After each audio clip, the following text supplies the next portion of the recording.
Hi everyone, this is the second video of the bank reconciliation statement, and in previous video we have seen the concept of BRS. We have also seen the point of view business as well as bank, which is very important in this chapter.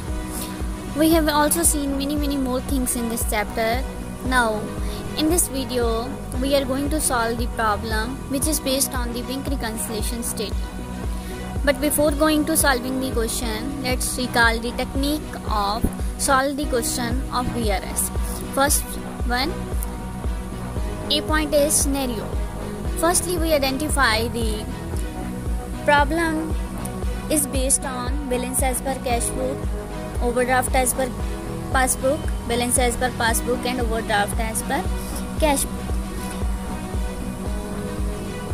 You need to identify which type of scenario you have been given in the question. There are 4 cases, but I have classified into 2 parts because the same procedure is to be followed in 2 cases. Next one, identify transaction. जो भी transaction कर रहे हैं वो receipt हो रही है, payment हो रही है, और रिकॉर्डिंग कैसे करनी है, कैश बुक में करनी है, पासबुक में करनी है, कैसे करनी है. इफेक्ट देखना है हमने, व्हाट इज हैपेंड, मैचअप कैसे करना है, व्हाट टू डू, कौन सी हम चेंजेस करेंगे जिससे हमारा जो सिनेरियो है, जो हमारा कैश बुक का बैलेंस है जिससे हम अराइव करेंगे पासबुक में, वो क्या करना है. तो let's recall what is BRS. BRS is a bank reconciliation statement. This statement which is prepared to reconcile to match up the balance as per cash book or as per passbook. Is that clear, bete? Now next is problem.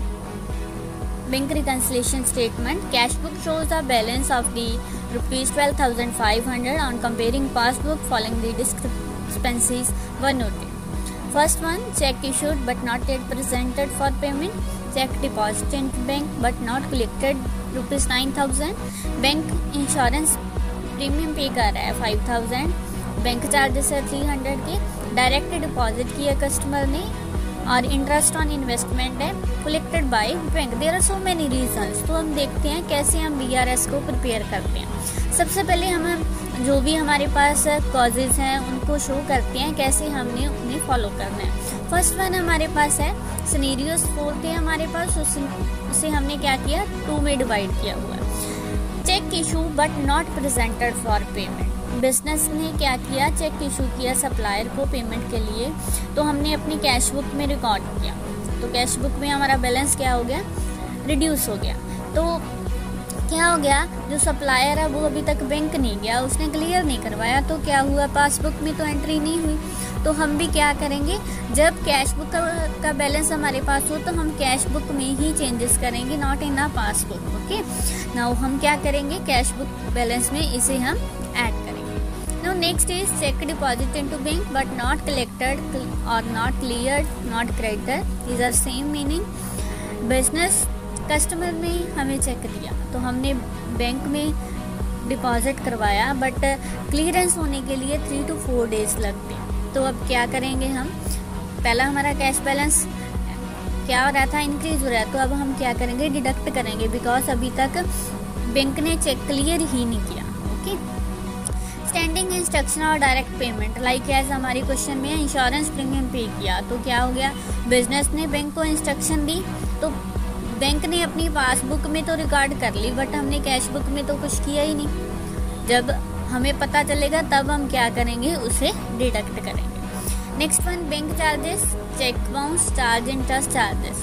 Like business और bank हमारे पास 2 point of view है, तो ये charges कौन पे करता है, bank. तो बैंक ने हमारी पासबुक में हमारा बैलेंस क्या कर दिया, रिड्यूस कर दिया, और बिजनेस भी क्या करेगा, जब उसे पता चलेगा तो वो भी हमारे कैश बैलेंस में वो रिड्यूस करेगा. Now next is direct deposit into bank. Customer ने क्या किया, डायरेक्ट बैंक में डिपॉजिट करवा दिया, तो हमने तो कोई एंट्री की नहीं, तो क्या करेंगे, बैंक वालों ने तो हम अपना जो बैलेंस है वो क्या कर लिया, इंक्रीज कर लिया, क्रेडिट कर लिया, तो अब हम भी क्या करेंगे, बिजनेस में कैश बैलेंस में ऐड करेंगे. Interest and dividend collected by bank. Bank business को तो पता ही नहीं चल कि इंटरेस्ट और डिविडेंड बैंक ने पे किया, तो क्या हो गया, बैंक ने फिर वही किया, अपना बैलेंस इंक्रीज कर लिया, तो हम भी क्या करेंगे, बिजनेस में कैश बुक पे बैलेंस में इसे ऐड करेंगे। Now here is solution. Balance as per cash book 12,500, जैसे हमने वो कॉजेज को एक्सप्लेन किया उसके साथ ही हम इसे सॉल्व करेंगे। Check issued but not yet presented हमने ऐड कर दिया, और direct deposited by bank also add करेंगे, बिकॉज जो पासबुक वालों ने अपने बैलेंस को क्रेडिट किया था। इंटरेस्ट ऑन इन्वेस्टमेंट 2,000 ऐड कर दिया, तो हमारे पास कितना आ गया 28,500। अब हमने क्या करना है, जिससे हमारी जो कैश बैलेंस है रिड्यूस हो गया। Like cheque deposit into bank but not collected 9,000, bank ने इंश्योरेंस प्रीमियम पे किया था, बैंक चार्जेस पे किए थे, और इसके साथ हम कहाँ पहुँच गए, हम अराइव करके balance as per passbook. Thank you.